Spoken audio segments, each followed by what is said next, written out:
Pemindahan korban atau pengangkatan ini menjadi hal yang krusial juga. Beberapa hal pernah terjadi. Satu misal, teman-teman sudah aman dan korban saat itu masih dianggap punya nafas, tetapi ketika pemindahan terjadi hal yang diinginkan. Nah, bagaimana posisi keahlian atau kompetensi pemindahan ini bagi kita sebagai penolong? Tentunya sama dengan materi yang lain. Materi sub-sub dalam PP ini semuanya berkesinambungan, tidak bisa dilepas. Jadi, satu materi akan menunjang pada proses penyembuhan korban. Nah, dalam hal ini, bagaimanakah memindahkan korban yang baik itu dan juga yang efektif serta tidak membahayakan kita sebagai penolong? Oke, bisa. Jadi, kalau kita pahami lebih awal, apa sih itu pemindahan penderita atau pemindahan korban? Itu ada kata kunci, yaitu proses memindah korban dari lokasi kejadian ke tempat yang lebih aman guna dilakukan pertolongan lanjut. Nah, yang tebal itu adalah kata-kata kuncinya. Jadi bagaimana kita memindahkan korban dari lokasi awal kejadian ke tempat yang aman. Nah, di sanalah nanti penolong bisa melanjutkan penanganan ataupun bila sudah ada tim medis datang untuk dilakukan atau segera dievakuasi menuju rumah sakit. Maka dari itu banyak hal yang bisa terjadi ketika pemindahan dilakukan. Sebenarnya di masyarakat ketika Anda menjadi penolong saat proses penanganan Anda punya dilema. Ketika Anda mendengar suara-suara dari orang yang berkerumun di belakang Anda. Mas, cepat diangkat rumah sakit. Mas, jangan dipindah. Mas, jangan ke rumah sakit. Itu kata-kata yang sering muncul. Nah, Anda sebagai penolong, kalau tidak bermental yang kuat, tentunya Anda akan goyah. Akan terpengaruh oleh mereka. Padahal Anda sudah menjadi seorang penolong. Itu mungkin terjadi di luar non teknis. Ya. Secara teknis Anda menguasai materi, tapi ketika di lokasi banyak kemudian terjadi. Nah, untuk itu kalian sebagai seorang penolong, Anda sebagai penolong harus memahami ini. Bahwasannya ketika memindahkan korban harus tahu betul riwayat, harus tahu betul kronologis kejadian, atau cedera yang terjadi pada korban itu lebih kuatnya di sana. Kalau Anda belum paham gimana cederanya, jangan sekali-kali Anda memindahkan tanpa tahu posisi yang dialami oleh korban, luka bagian mana, cedera bagian mana. Karena hal ini tentunya akan menjadi perhatian kita sebagai penolong. Ya. Perhatikan hal berikut. Jangan membuat cedera lebih lanjut pada penderita. Ini penting. Kalau Anda menolong dan korban justru tambah cedera, Anda menyiksa. Anda pengen nolong, tapi justru menyakiti. Inilah yang harus kita hindari. Ini yang harus kita perhatikan betul-betul sebagai seorang penolong. Dan juga ketika Anda sebagai penolong, ingat, jangan menjadikan diri Anda menderita sendiri ketika Anda menolong. Karena memindahkan korban jelas butuh kompetensi khusus. Anda jangan main-main dengan kontur tubuh Anda. Karena bisa terjadi cedera pada diri Anda sendiri. Ini yang kadang-kadang dilupakan oleh penolong. Ya, karena tadi faktor non teknis, banyaknya suara-suara yang mengharapkan segera dipindahkan, segera dievakuasi, segera dibawa kemana, korban Anda nggak kuat, langsung diangkat. Atau Anda tergesa-gesa nggak konsentrasi. Nah, Anda terpasang aja, posisinya nggak tepat. Maka Anda mengalami cedera sendiri. Ya, kalau cederanya pasca pertolongan, mungkin 1 jam, 2 jam setelah Anda mengevakuasi korban. Tapi kalau terjadi pada saat Anda menolong, nah, lebih-lebih korban jatuh saat Anda mengangkat, itu lebih ngeri lagi. Inilah yang harus diperhatikan sebagai seorang penolong, hati-hati ketika memindahkan korban. Oke, Mbak Dina, next. Mbak Di. Halo. Nah, untuk itu, kalian harus bisa mengerti yang namanya mekanika tubuh. Ya, mekanika tubuh. Kata kuncinya adalah gerakan tubuh penolong. Jadi ketika Anda mengangkat, ketika Anda memindahkan, Anda perhatikan posisi tubuh Anda. Perhatikan sendi dan topang tubuh. Ini. Kalau posisi topang tubuh Anda, persendian Anda menjadi perhatian ketika mau mengangkat, dengan posisi yang tepat, maka insya Allah tidak terjadi. Tapi kalau gerakan Anda ketika berusaha untuk mengangkat atau memindahkan korban tanpa memperhatikan mekanika tubuh, disitulah kemungkinan terjadi cedera pada Anda sebagai seorang penolong. Ini, jadi perhatikan mekanika tubuh. Kalau modelnya bicara ya, bagaimana kita ketika menakluk lutut, ketika menakluk siku, ketika posisi panggul, pinggang, pergerakan itu menjadi perhatian. Jadi jangan asal. Kalau Anda di rumah sehari-hari misalkan, Anda mengangkat cucian, mengangkat kayu, mengangkat kursi. 1, 2, 3 kali, itu oke. Tapi kalau berkali-kali, nah, itu rawan. Rawan sekali. Jadi perhatikan persendian di tubuh kita. Ya, mekanika tubuh kita, di mana kekuatan topang kita, kaki kiri, kanan untuk topang mau berdiri, mau mengangkat, itu menjadi perhatian. Jadi jangan sampai mengenali diri Anda sendiri ketika Anda akan memindahkan korban. Oke, next Mbak Dina. Ini. Nah, ini contohnya ini. Ya. Jadi posisinya bagaimana panggul Anda, bagaimana mulai berdiri, setengah lutut sampai tegak. Ya. Kebiasaan yang terjadi adalah kan Anda membungkuk. Jadi kalau digambarkan, Anda suka begini kan angkatnya. Nah, ini lama-lama ini yang kena. Jadi hati-hati. Kan lebih enak seperti gambar. Tapi kalau Anda kejadiannya kan seringnya tanpa disengaja Anda begini. 1, 2, 3. Kalau Anda masih muda, it's okay. Tapi ini lama juga lama-lama nanti. Ya. Apalagi teman-teman KSR yang sudah mulai usianya bertambah 30, 40 itu harus hati-hati ya. Nanti kalau makot, nah baru terasa boyoknya kena. Ini yang bisa bikin repot segalanya bagi Anda ini. Jadi harus hati-hati. Kalau nggak kuat, minta orang lain membantu. Jangan sampai Anda dengan sendirinya akan mengangkat sendiri. Jadi hati-hati. Oke, next.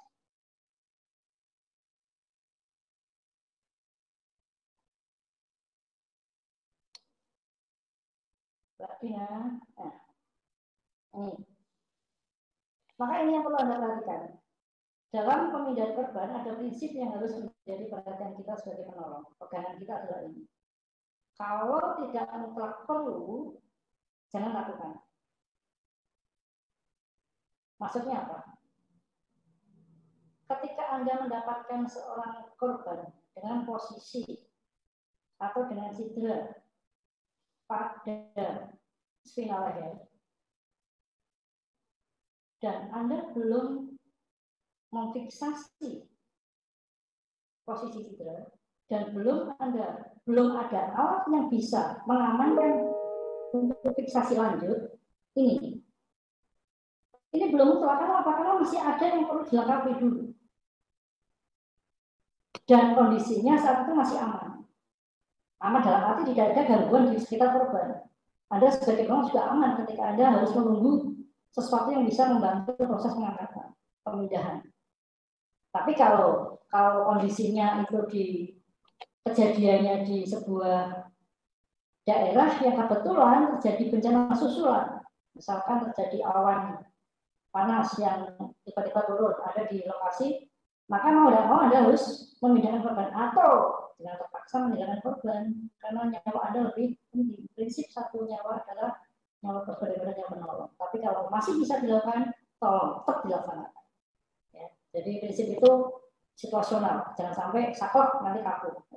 Atau Anda di tepi sungai, ketika mau mengangkat belum ada alat, tapi kondisinya banjir datang. Nah, mau tidak mau Anda harus memindahkan. Nah, ini harus berpikir bagaimana pemindahannya. Yang penting korban selamat, tidak mengalami cedera lanjutan. Kemudian sesuai dengan teknik yang baik, dari sudah kita singgung, ya, jangan sampai asal mengangkat. Kebanyakan itu ketika mengangkat korban lebih banyak pada rasa kasihan. Yang kedua, tergesa-gesa pengen menyelamatkan. Dan orang awam yang tidak tahu hal ini kadang-kadang asal angkat. Mohon maaf, bahkan seperti mengangkat ayam atau mengangkat kambing yang sudah disembelih. Jadi pegangnya itu hanya di kaki, ujung-ujung kaki, persendian kaki yang paling akhir. Nah, kita nggak tahu bagaimana kondisi persendian di tungkai bawah, tungkai atas, di lengan, atas lengan bawah, kita nggak tahu. Di punggung, kita juga nggak tahu. Ini terjadi sering di jalan raya biasanya. Begitu perak jatuh, korban sebenarnya masih ngomong, Mas, Mbak, sakit Mbak di sini, tolong saya.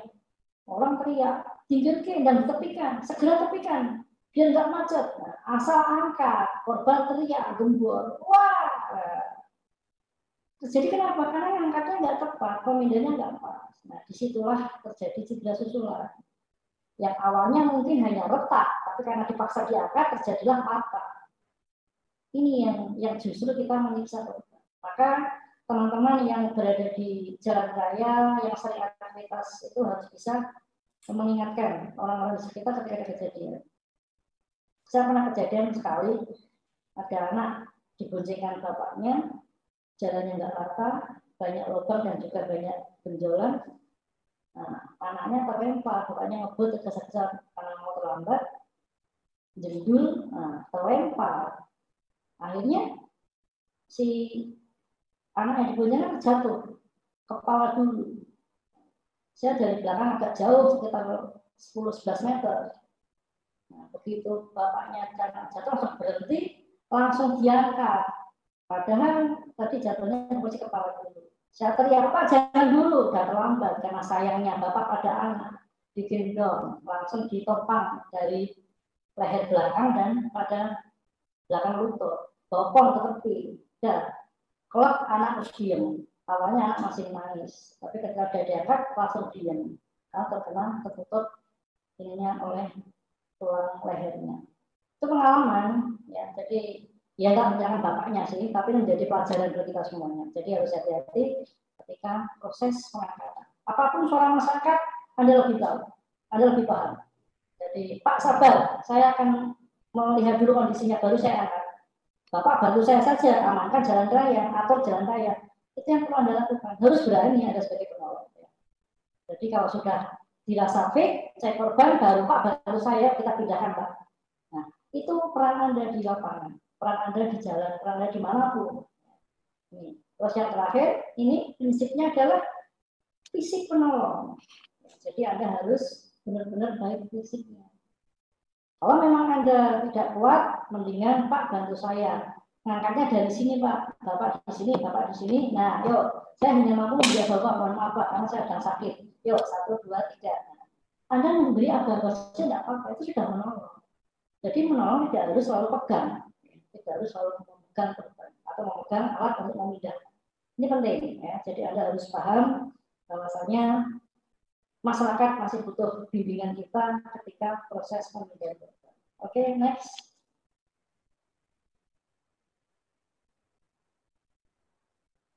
Nah, kemudian perhatikan, ketika Anda akan memindahkan, hal-hal apa sajakah yang perlu Anda berpikir cepat? Ini menjadi penilaian awal ketika Anda mulai proses pengangkatan. Dinilai dulu, lihat kesulitan yang terjadi. Ketika Anda ingin mengangkat seperti ini, nanti apakah muncul kasus baru, ataukah akan mempersulit saya ketika melalui medan di depan? Nah, ini. Jadi Anda harus melihat situasi di TKP. Jangan kaku, harus pakai pandu. Nah, padahal tidak mungkin pandu masuk. Bagaimana caranya? Nah, ini harus berpikir Anda ya. Jadi jangan asal belajar PP itu jangan kolot. Ya.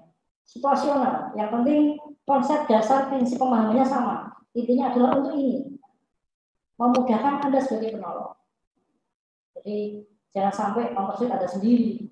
Gara-gara pakai pandu, malah Anda nggak bisa lewat. Padahal kondisinya lebih aman kalau tanpa pandu. Nah, ini menjadi satu kunci juga. Kemudian rencanakan pergerakan sebelum mengangkat.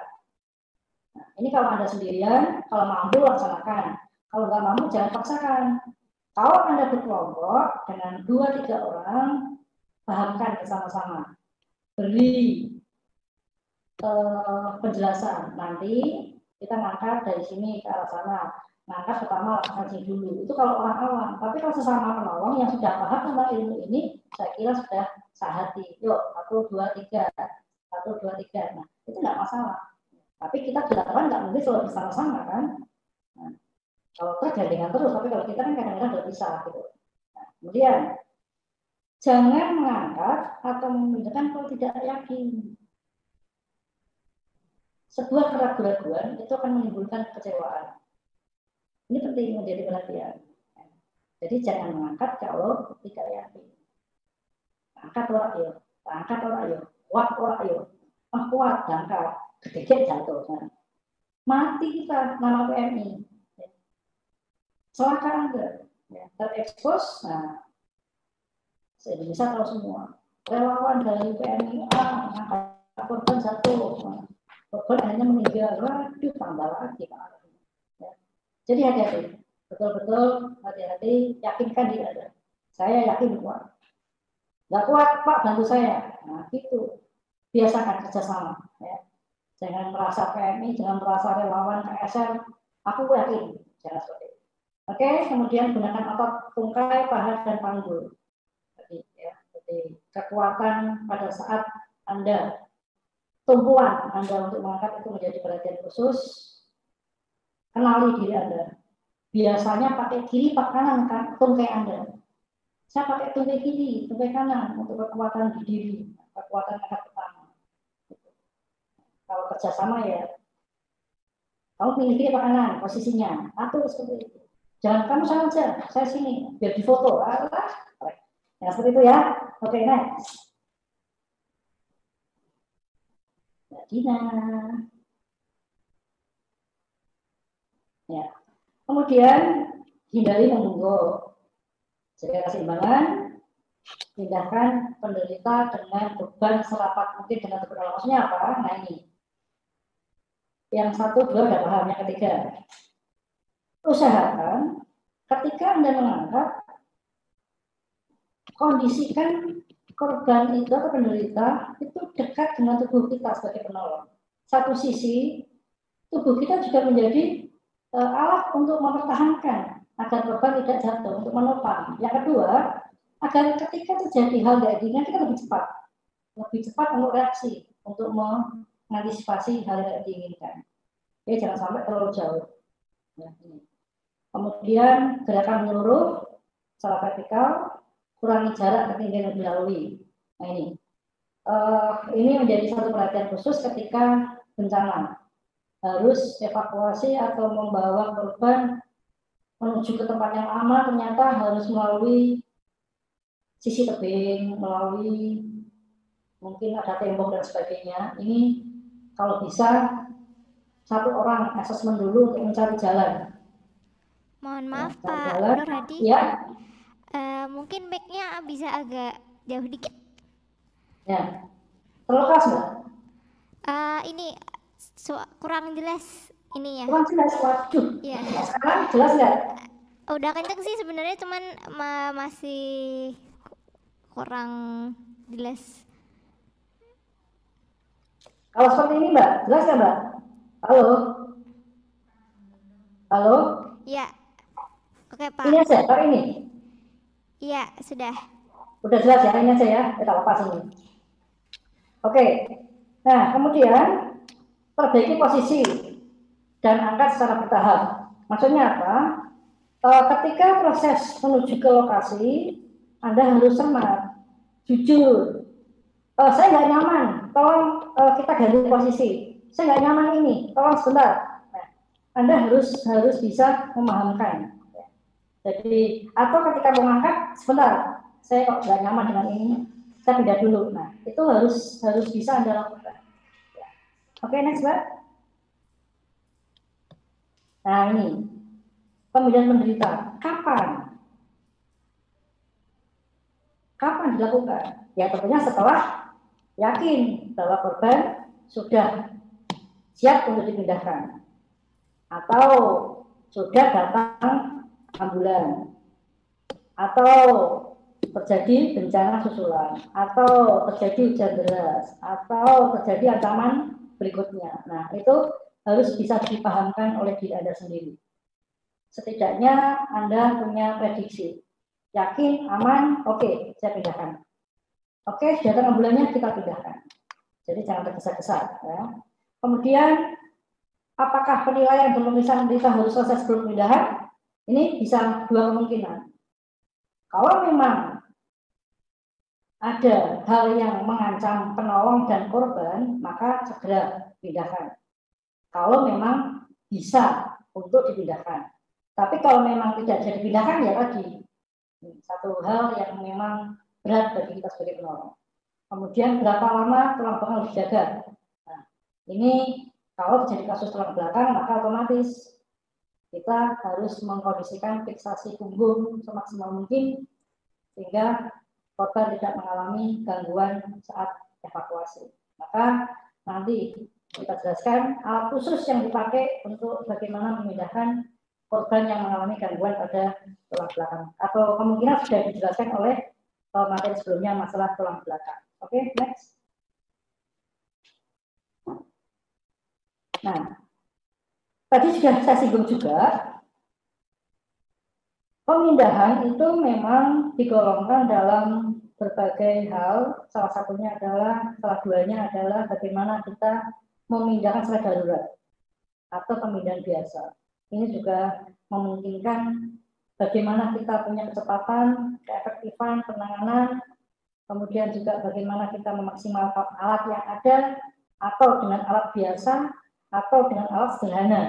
Itu yang memang harus kita siapkan sebagai seorang penolong. Atau bisa jadi kita sebagai penolong harus punya mata yang cermat, punya pikiran yang kapan. Pandu nggak ada. Nah, harus kita siapkan. Pandu dari apa? Long spinal cord nggak ada. Aduh, nah ini harus bagaimana? Nah, Anda harus berpikir cepat. Tidak ada pandu, ada bambu. Nanti di belakang ya. Kemudian contoh-contoh pemindahan darurat. Ini tarik tangan, tarik baju, tarik selimut, menjulang. Ini beberapa contoh yang terpaksa memindahkan tanpa alat. Jadi pemindahan itu bisa dengan bisa tanpa alat. Ini kebetulan kita memanfaatkan apa yang ada di tubuh korban. Yang lengan, baju, atau dengan fisik kita menjulang, atau dengan selimut. Ini alat sederhana. Ini pun Anda tidak sembarangan proses pemindahannya. Anda tetap harus memperhatikan bagaimana kondisi cedera korban. Yang lebih penting lagi adalah lokasi. Ketika Anda menarik korban keluar dari kejadian, apakah ada benda yang mengancam sehingga memunculkan cedera lanjut? Nah, mentang-mentang darurat, di bawah Anda yang Anda lalui nantinya banyak pecahan kaca, Anda asal menarik, jadil. Ini perhatikan ya. Jadi jangan karena ego pengen menolong, Anda tidak memperhatikan.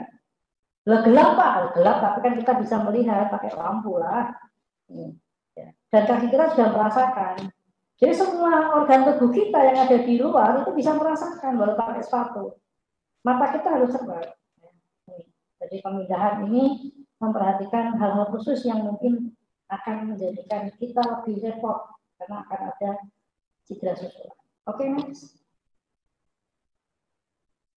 vagina. Nah, ini bahan atau media pemindahan bisa dengan manusia atau penolong, bisa alat khusus, bisa alat sederhana atau improvisasi.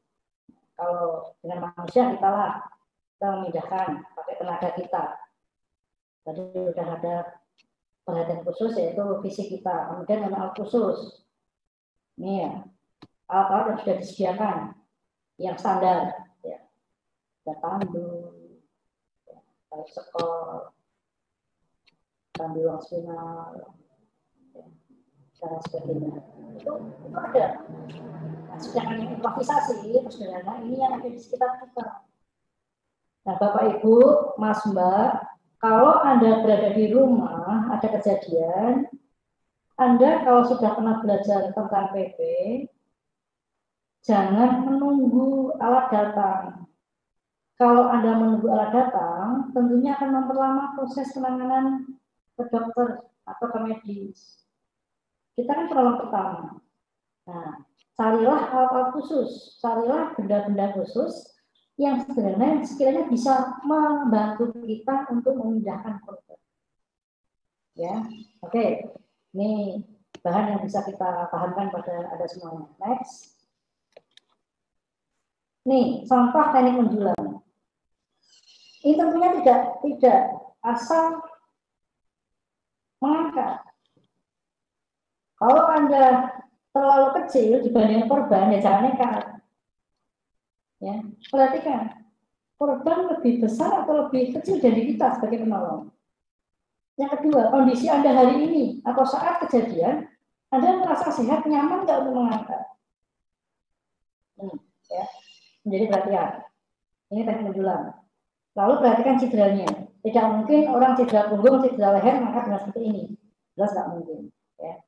Jadi jangan sampai, di buku ada menjulang kok, saya harus angkat lah. Anda mengangkat seperti ini kan harus memperhatikan cederanya.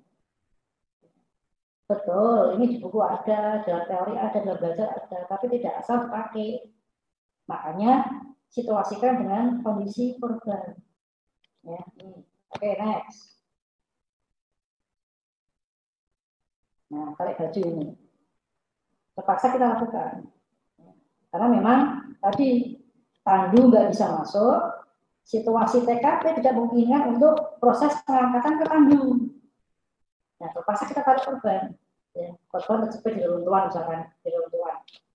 Nah, jelas kita penilaian awal sudah di materi kemarin. Respon korban, wawancara kalau korban sadar, lihat kondisinya.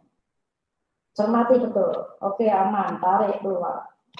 Kan nggak mungkin kita angkat, nggak mungkin tadi masuk. Oke, next. Nah, tarik selimut. Kalau ini kita pakai alat sederhana, jadi tidak harus menunggu tandu. Nah, kalau ini dimungkinkan, kita masih bisa memakaikan, kita masih bisa berpikir ternyata masih bisa untuk diangkut. Kalau kita tarik, kalau kita pakai lengan bajunya, pakai lengan nggak mungkin. Nah, harus pakai selimut biar lebih ringan, sehingga penolong lebih nyaman, lebih efektif. LC juga lebih terjaga kekuatannya. Oke, next. Nih, kalau ini sudah pakai teknik lengan, jadi di belakang ketiak kita masukkan ke dalam kita tarik. Nah, beberapa hal ini menjadi perhatian ya. Jadi lengan korban itu kalau bisa usahakan kita pegang juga. Ya, jadi posisinya kita pegang lengan bawahnya sehingga lebih punya tumpuan kekuatan. Nih. Terus posisi kita penolong perhatikan itu, ya. Lipat lutut, kemudian panggulnya juga menepuk seperti itu, bukan membungkuk, tapi posisinya persendiannya pada panggul dan lutut untuk proses menarik. Nih. Sehingga korban atau penolong tidak mengalami cedera lanjutan. Atau misalkan kalau di pantai itu lebih enak pakai tarik ini, ya. Karena bawahnya aman karena pasir. Tapi sudah perhatikan pasir itu bawahnya ada apa itu harus kita. Nah, ini menggunakan alat khusus. Di sini adalah mitela yang kita bentuk sedemikian rupa sehingga menjadi alat untuk menarik. Ini juga teknik tarik dari ketiak, tapi tidak pegang. Kalau ini dengan tarikan, dipasang kemudian kita tarik ke belakang. Karena lihat korbannya gemuk, penolongnya tidak segemuk korban. Kemungkinan karena nggak kuat atau situasinya tarik ke belakang. Ini lututnya nekuk ya, jadi beda. Kalau bungkuk itu lututnya lurus, lututnya nekuk. Jadi masih ada mekanika tubuh yang diperhatikan. Oke, next. Nah, ini teknik gendong, teknik papah, memapah korban dengan satu sisi, kemudian juga teknik bopong, gendong belakang di depan. Nah, ini tentunya korban sadar, korban masih bisa diajak komunikasi, dan korban mau mengikuti instruksi kita. Tolong rangkul saya, pegang kencang di pundak saya, di bahu saya. Ini kalau ini korban jelas tidak mengalami cedera khusus, sehingga Anda bisa memanfaatkan ini untuk mempercepat proses pemindahan dari lokasi ke tempat yang lebih aman, atau menuju ke rumah sakit sementara, atau menuju ke ambulan untuk penanganan lanjut. Ini kategori korban masih kuning lah, ya tidak, atau hijau dengan cedera-cedera ringan. Oke, next. Nah, ini langkah kerah. Ini salah satu teknik yang kita gunakan ketika korban mengalami kejadian di reruntuhan yang tidak mungkin pandu masuk, beberapa orang masuk, maka ia harus mencari celah untuk korban dibawa keluar. Atau bisa jadi korban sendirian, tapi dia tidak kuat ngangkat, tidak kuat narik, maka dengan teknik ini. Yang penting usahakan dilihat dulu spinal leher, punggung, aman semuanya, maka kita bisa lakukan. Kalau belum aman, jangan lakukan. Fungsi dari lengan yang di leher korban itu adalah untuk kekuatan kita sebagai topangan menuju ke arah yang kita inginkan. Jadi ini teknik yang bisa kita gunakan ketika memang harus terpaksa seperti ini. Ya, jadi karena situasinya, maka terpaksa kita tidak mengangkat, tapi menarik dengan teknik di leher kita sebagai penolong. Oke, next. Nah, ini langkah dalam teknik pendulang. Jadi Anda harus hati-hati ketika proses pemindahan dari posisi korban yang tidur, kemudian mulai duduk, terus diangkat sampai di bahu kita.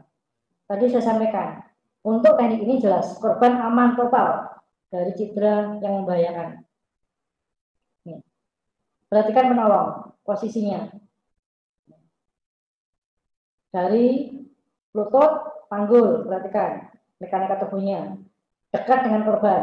Kemudian ketika mau mengangkat, posisinya lutut tekuk satu dilipat. Nah, itu aman. Nah, baru berdiri. Anda mau pakai lutut kanan kiri, terserah. Kekuatan Anda yang bisa mengerti Anda sendiri. Baru angkat ke atas. Ini biasanya darurat, ya, karena waktu, karena situasi, karena lokasi mungkin yang harus Anda amankan diri Anda dan korban, maka mendulang ini bisa lebih efektif. Oke, next. Nah ini. Kalau pemindahan biasa ada yang langsung, ada yang anggota gerak. Tadi sudah kita lihat, nih langsung. Ya. Ini dengan 3 penolong dari satu sisi. Banyak kejadian yang di masyarakat itu mengangkatnya dari 2 sisi. Ya. 2 depan, 1 dari arah yang berlawanan. Nah, itu akan merepotkan. Akan merepotkan ketika sudah misalkan teman upacara jatuh. Terus Anda mengangkat dengan posisi 2-1. 2 sisi kanan, 1 sisi kiri. Nah, Anda angkat, Anda berjalan. Sampai di UKS, teman Anda tentunya yang menghalangi 1 orang itu. Padahal Anda kalau 2 orang akan goyah. Nah, ini kan repot. Ketika sampai di sisi tempat tidur, mau memindahkan, 1 teman menghalangi. Ini harus menjadi perhatian. Jadi lebih efektif kalau ketiganya di 1 sisi. Sisi kiri atau sisi kanan.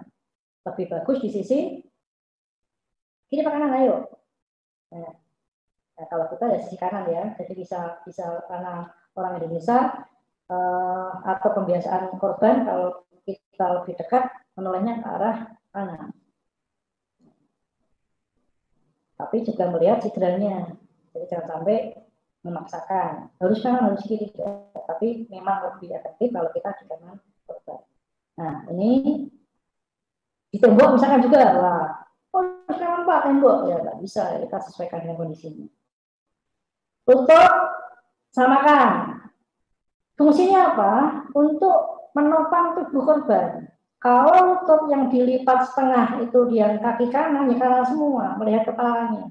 Kalau kepala di kiri, berarti kaki kiri kita yang harus ditopang setengah lututnya. Ini fungsinya untuk menopang kekuatan pada penolong. Dan korban juga posisinya akan stabil. Ini. Angkat, kasihkan tungkai atas, kemudian lipat ke arah penolong. Nah, baru angkat berdiri. Perhatikan juga penolong. Kalau penolongnya sama, tinggi badan sama, berat badan sama, postur tubuh sama, it's okay, tidak masalah posisi dimanapun. Tapi kalau posisi kita tidak sama, penolong yang satu kecil, jangan di tengah, kasihan, tengah itu berat. Inti tubuh di tengah. Lebih baik yang kecil atau yang tubuhnya tidak mungkin kuat mengangkat bagian tengah atau atas, kasihkan bagian kaki, bagian tungkai bawah. Itu lebih ringan, membantu untuk proses pemindahan. Ya. Oke, next. Nah ini, tadi kan gambar, ini contohnya. Nah, ketika ada cedera seperti itu, kita memperhatikan juga. Jangan sampai ketika kita proses pengangkatan menyakiti korban. Jangan lupa, setiap proses pemindahan, kalau korban sadar, selalu ada komunikasi. Mas, Mbak, atau Mbak, saya angkat ya, saya pindahkan ya Mbak ya. Kasihan di sini nanti malah Mbak menderita lagi karena angin, karena gangguan panas dan sebagainya. Banyak orang penonton Mbak, ya pindah ya Mbak ya. Oke, saya angkat ya Mbak ya. Kalau sakit bilang, kalau mungkin kami mengangkat, kok Anda merasakan nggak nyaman, ngomong aja. Itu penting. Jangan sampai yang penting angkat. Korban, waduh, patah. Waduh. Korban teriak-teriak karena Anda mau mencet lukanya, mencet cederanya, diangkat terus. Ciloko. Nah, nanti dia cerita, ini jangka PMIA. Ya, jadi harus benar-benar komunikatif dengan korban. Kalau korban sadar.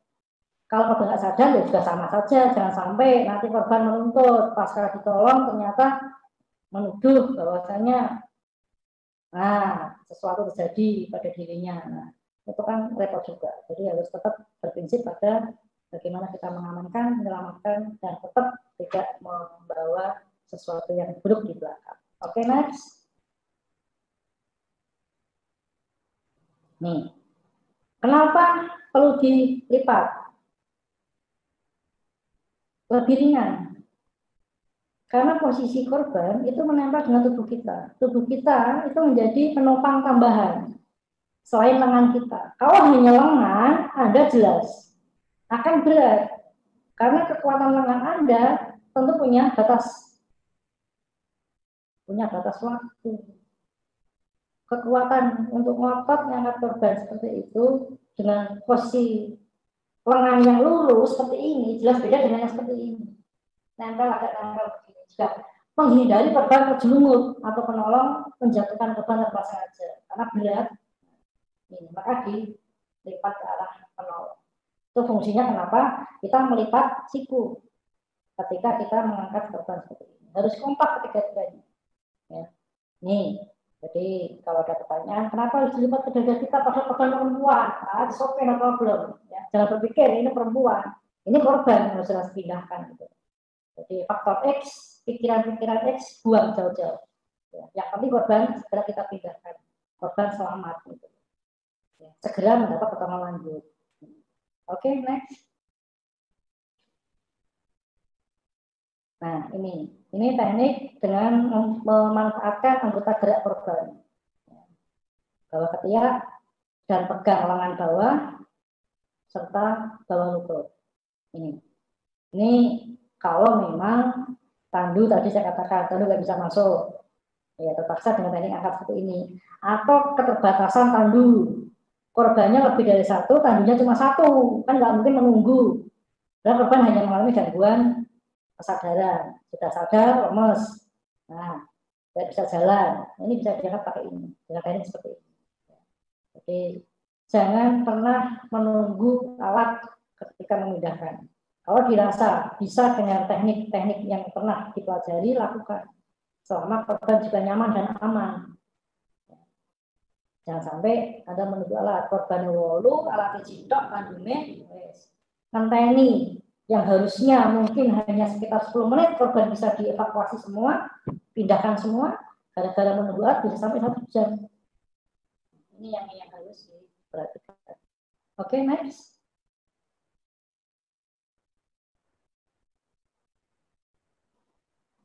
Ini ketika penderita mengalami shock. Ya. Ketika korban shock, bagaimana pemindahannya? Ini. Letakkan dalam posisi shock. Jika tidak ada cedera di tungkai dan tulang belakang, selama ini aman. Jadi masih ingat ya, kemarin ketika penanganan shock, jadi tungkainya lebih tinggi daripada jantung. Selimuti, nah, baru pindahkan. Untuk gangguan nafas, itu posisinya setengah duduk atau duduk. Ya. Jadi jangan sampai memindahkan korban gangguan nafas dengan posisi terlentang. Nah, itu malah membuat korban sakit dadanya. Karena posisinya datar. Sesak nafas itu kan berat untuk bernafas. Paru-paru nggak bisa berfungsi maksimal kalau posisinya datar. Tapi dengan duduk seperti ini nyaman.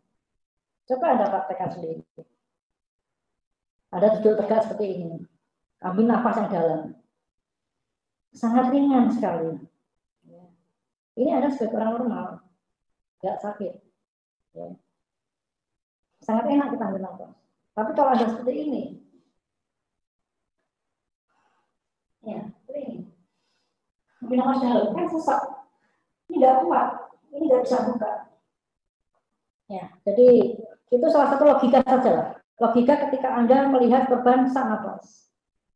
Maka kalau korban dievakuasi dengan posisi dipindahkan dengan posisi tidur terlentang datar benar-benar datar, ya udah. Korban kadang-kadang main kejang terus pingsan, terjadi itu. Nah, ini kenapa? Atau korban teriak-teriak. Karena sakitnya minta ampun, untuk bernafas nggak bisa. Nah, kemudian untuk penderita nyeri perut, posisikan dengan satu sisi tungkai ditekuk. Ya. Jadi kalau ada kram dan sebagainya, nyeri atau lagi datang bulan, haid, itu kadang-kadang ada yang sampai menderita sekali. Tidak semua orang haid itu nyaman. Nah, maka ketika memindahkan. Kemudian kalau penderita muntah, posisikan nyaman dan awal jalan nafas, agak dimiringkan kepalanya. Anda perhatikan terus, ya. Jadi evakuasi pemindahan yang benar itu adalah atau yang baik, ya, yang baik, yang efektif itu posisi kepala di belakang, jangan di depan. Karena apa? Penolong depan itu konsen pada jalan, konsen pada medan. Nah, penolong belakang itu yang konsen pada korban, sehingga bisa ngomong. Ya. Kalau kepala korban depan, nah, kalau yang depan mendengar intian, aduh tolong, kenapa kesandung, nabrak pohon, rusak, karena jalannya belok nggak belok, kan repot. Makanya logika berpikirnya di sini. Yang belakanglah yang akan memantau korban. Penolong utama di belakang sisi kanan. Itu ketika angkat tandu, nengok ke kiri itu udah, dan korban bisa komunikasi. Telepon mbak, enak mbak. Oh enak mas, lagi pol terus gini. Nah, itu seperti itu. Ya. Kecuali korban tidak sadar, itu depan tidak apa-apa, tidak ada masalah. Atau korban sudah meninggal, maksud saya sudah korban mati ya, itu lain lagi. Sudah posisinya tidak bernyawa, depan kepala tidak masalah. Tapi kalau masih sadar, usahakan kepala di belakang, itu lebih efektif. Kita lebih bisa memantau, lebih bisa komunikatif dengan korban. Ya. Bisa mendengar ketika korban pengen ngomong apa, pengen nganggul apa karena posisi kita. Terus juga hindari posisi yang tinggi ya. Jadi posisi pundak dan posisi lengan itu ketika mengangkat jelas berbeda rasanya. Kalau korban sadar, usahakan di bawah, jangan di atas. Usahakan ya, lebih efektif di bawah. Kenapa? Gravitasi dan gerakan kita sebagai penolong itu mempengaruhi. Kalau korban lebih tinggi di bahu sini pengangkatannya, sehingga berjalan yang jauh, itu korban lama-lama pusing. Karena gravitasi. Ya. Ada jarak. Goncangannya lebih kencang. Nah, kalau di bawah itu lebih stabil, lebih nyaman. Ini. Terus juga untuk ibu hamil. Ibu hamil itu usahakan ketika evakuasi, pembukaan 8 atau 9 korban sudah kesakitan, jangan terlentang total. Miringkan. Ya, miringkan. Kalau Anda membawa ibu hamil karena harus cepat-cepat sampai ke rumah ke dokter atau ke rumah sakit, Anda posisi terlentang total, ya udah terjadi kontraksi, lebih kencang lagi kontraksinya. Ya. Jadi miringkan korban atau lipat satu kakinya atau lurus nggak apa-apa, yang penting agak miring, jangan sampai total standar terlentang, betul-betul terlentang itu. Korban akan semakin kesakitan karena pergerakan bayi semakin kencang itu. Ya, oke, next. Nah, untuk penderita trauma spinal, ini imobilisasi papan spinal panjang. Tadi sudah saya singgung, jadi kita harus memperhatikan posisi bagaimana fiksasi untuk planeknya kita pasang, kemudian juga kita stabilkan dengan papan spinal. Ini untuk mengamankan pergerakan. Satu sisi memang inilah hal yang harus kita pahami. Kemudian alat yang tidak ada, bagaimana? Apa yang bisa kita lakukan ketika tandu spinal tidak ada? Padahal kita melihat korban gangguan spinal. Anda harus cermat melihat situasi di lapangan. Betul-betul perhatikan ada apa di lapangan. Yang penting keras dan datar. Daun pintu kan bisa dipakai. Daun pintu bisa dipakai. Harus bisa mereka atau membuat satu ide khusus bagaimana kita memindahkan dengan alat seadanya sederhana. Kemudian posisi nyaman bila tidak mengganggu. Yang penting nyaman tadi. Oke, next.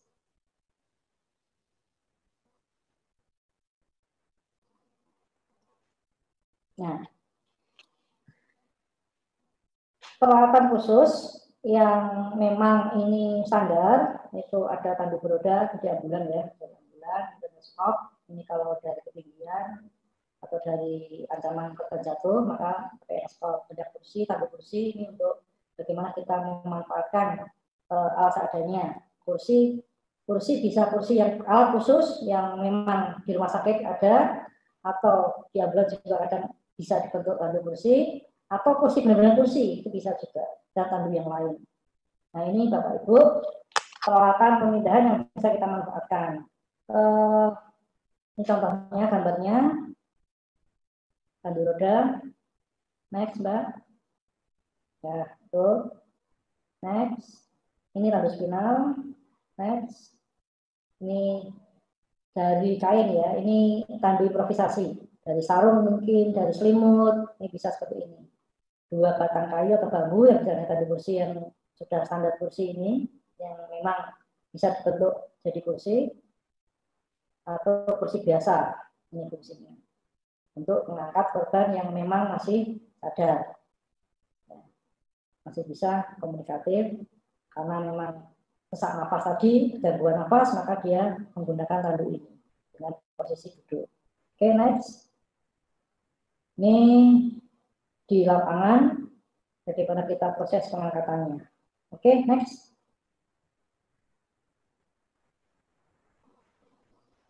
Ini alat-alat yang standar. Terus, Mbak. Nah, ini spinal untuk gangguan di bagian punggung, leher, tandunya khusus seperti ini. Oke.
Nah, ini adalah salah satu contoh bagaimana pemanfaatan sarung untuk tandu darurat. Ya. Ini sarung, bisa juga celana jean. Celana jean jumlahnya 3, 2 untuk menopang punggung dan kepala, 1 untuk menopang panggul atau kaki. Nah, di punggung juga bisa 1. Yang penting usahakan tidak membahayakan, tidak korban merosot ke bawah. Jadi harus berpikir kita menatanya bagaimana, 2 atas 1 bawah, intinya itu. Atau 4 juga bisa kalau memang banyak celana jeans. Jadi kita berpikir cepat, jangan menunggu. Ya. Sesuatu yang ada di sekitar kita ternyata bisa menjadi awal kalau kita mau improvisasi. Ini. Terus tadi yang pertama, contoh ketika kasus korban, nah ini, pakai daun pintu.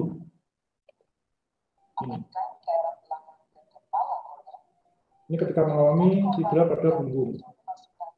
Menjadi perhatian khusus yaitu ini sebenarnya bisa improvisasi juga. Tentunya teman-teman yang sudah menyampaikan cedera leher dengan improvisasi alat ketika korban mengalami patah tulang leher. Ini sebenarnya kalau seperti ini, kalau kita diskusikan ini belum aman. Ini hanya helmik. Maaf, ini jotras. Ini jotras, tapi ini belum aman karena belum difiksasi. Ini usaha. Dia sudah usaha. Jotrasnya belum sempurna juga karena masyarakat umum, masyarakat awam. Tapi ini sudah usaha mengamankan ketika proses pemindahan korban ke tandunya. Ini darurat, daun pintu yang dilepas. Ya. Karena menunggu tandu spinal mungkin lama. Karena situasi bencana harus cepat, terpaksa ambil seperti ini. Yang penting perhatikan bagaimana pernapasan korban. Ya, ini salah satu usaha. Dan ini tandu pengganti. Karena materi saya adalah pemindahan, maka ini bisa kita gunakan pemindahan untuk korban-korban yang mengalami gangguan khusus. Oke.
Nah, ini salah satu usaha dari penolong yang mencurigai adanya gangguan pada leher, ataupun terjadi atau tidak terjadi, memang lebih aman kalau kita posisinya ada pengamanan. Tapi kalau hanya 3 orang, maka harus hati-hati proses pengangkatannya. saran, kalau memang kondisinya tandu bisa mendekat ke korban, lebih baik tandunya yang mendekat, bukan korbannya yang diangkat ke tandu. Ini kunci ya. Sekali lagi, kalau kita memperhatikan tayangan ini, masih ada kelemahan. Kelemahannya adalah korbannya diangkat ke tandu, menuju ke tandu. Tapi lebih baik kalau memang medannya, tadi saya katakan, medannya aman, dan medannya mungkin bisa tandu masuk, maka tandunya yang mendekat itu lebih baik, lebih efektif. Karena menghindari pemindahan korban tanpa alat, menghindari itu. Tapi karena mungkin situasinya tidak bisa tandu masuk, untuk diletakkan di bawah korban, maka orangnya yang kita angkat menuju tandu, di lokasi yang lebih aman untuk proses pemindahannya. Ini ya, berarti kan ya. Jadi ada dua pilihan, tandu mendekat atau orang mendekat dengan situasi khusus di lapangan. Jangan kaku, harus mendekat atau harus menuju tandu. Kita fleksibel dengan kejadian yang ada.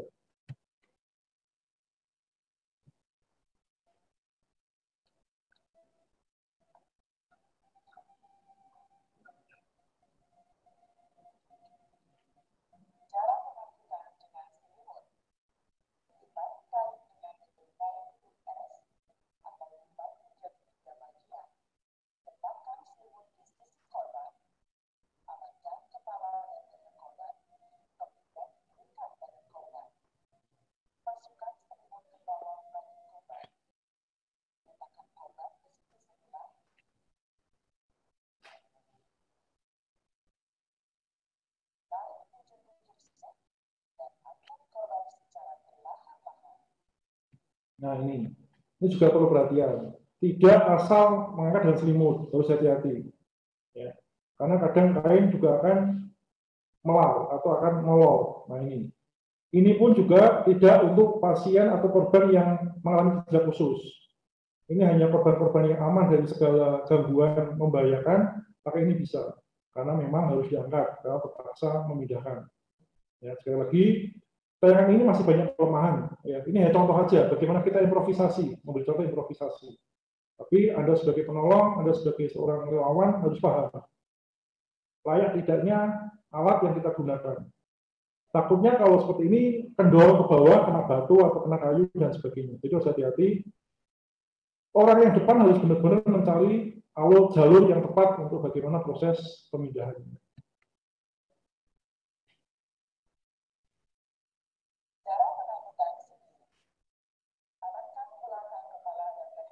Ini yang menjulang tadi.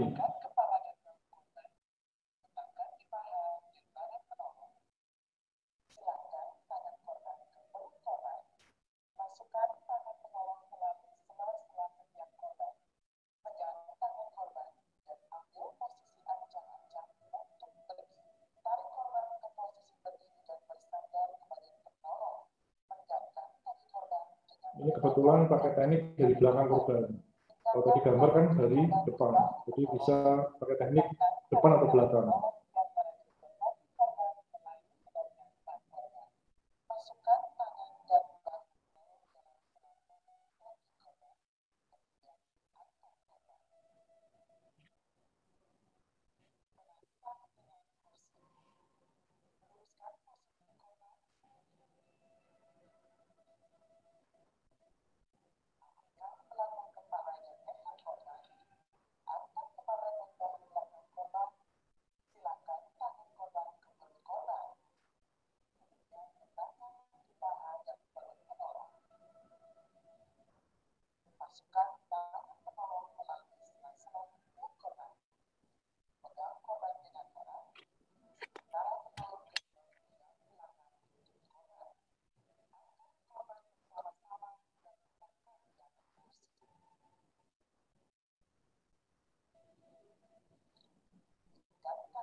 Ya. Kemudian mohon perhatian, satu hal juga, ketika korban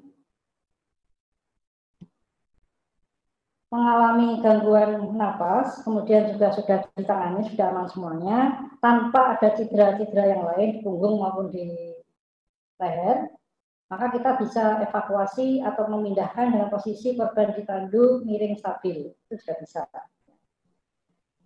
Yang banyak terjadi adalah ketika orang awam, saudaranya tiba-tiba mengalami gangguan, jatuh di rumah, sebenarnya tidak ada cedera pada leher.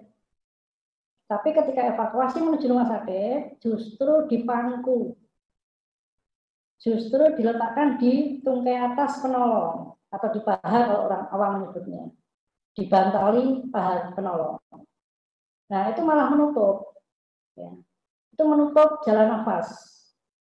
Sehingga hal ini yang mengakibatkan korban tanpa disadari oleh penolong, justru disitulah awal mula korban mengalami cedera lanjutan atau mungkin juga mengalami henti nafas yang tanpa diketahui oleh penolong karena dipangku tadi, karena rongga pada jalan nafasnya tertutup. Nah, ini yang menjadi perhatian. Maka siapapun ketika evakuasi usahakan posisi korban tanpa ada bantal, ya. Karena itu justru menutup jalan nafas. Ini perlu menjadi perhatian karena ini sering dan masih banyak dilakukan oleh orang-orang awam di lapangan. Ini mohon teman-teman KSR, teman-teman PMR bisa memberikan edukasi kepada masyarakat. Ketika ada kejadian, tolong ketika pengangkatan ke rumah sakit, ketika pemindahan, itu jangan sampai diberi penyangga pada kepala atau bantal. Ini menjadi PR kita semua, bagaimana menyadarkan masyarakat untuk kita mengamankan bahwa PP untuk semua. Bagaimana kita memasarkan pengalaman pertama pada masyarakat sehingga masyarakat paham bahwasanya semua punya peran untuk bagaimana proses penanganannya. Oke, video yang berikutnya. Nah, ini tim khusus yang sudah terlatih, yang sudah mendapatkan alat standar untuk bagaimana proses evakuasinya, pemindahannya. Nah,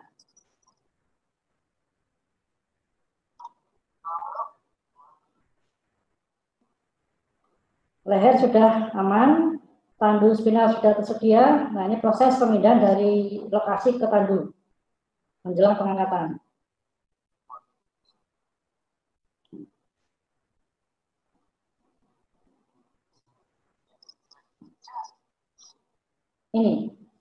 Ini untuk cedera punggung, kemudian cedera leher, ataupun cedera pada tungkai yang mengalami gangguan perubahan bentuk. Tentunya kalau memang ada kesempatan pada cedera tungkai bawah pun juga difiksasi dulu sebelum dipindahkan ke tandu, ya, sehingga proses pemindahannya tidak mengalami kesakitan korban. Ini kita fiksasi agar mengurangi pergerakan, ya.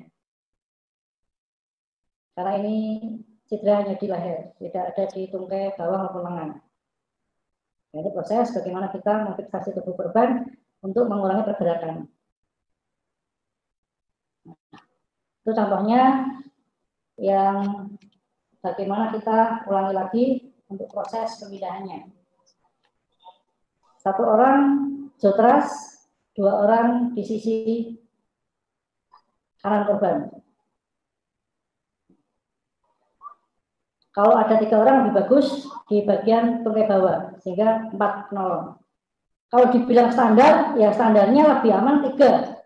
Tapi tidak ada standar khusus. Maksudnya apa? Situasi lapangan menentukan juga bagaimana kita. Ya. Kalau kasus-kasus ekstraksi, tentunya kita lebih dari 2. Nggak mungkin kalau tim ahli, tim yang berkompeten di bidang ini hanya 3 orang kok, akan berat kalau ekstraksi. Kasus ekstraksi, jelas butuh bantuan tim lain. Idealnya ya, yang penting kita akan kuat memindahkan.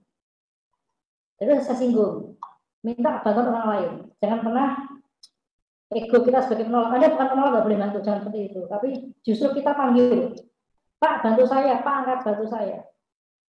Anda lihat saja, kalau ada orang di sekitar kejadian yang melihat, mungkin TNI, mungkin Polri, atau mungkin security, atau mungkin orang-orang yang dilihat kok memakai lambang-lambang khusus kesehatan, itu aja dulu yang diminta bantuan. Jadi ada cermat memperhatikan orang yang di lokasi kejadian. Lebih ada orang yang membantu lebih baik daripada Anda sendirian. Kami sampaikan di materi pemindahan atau pengangkatan korban ini. Terima kasih.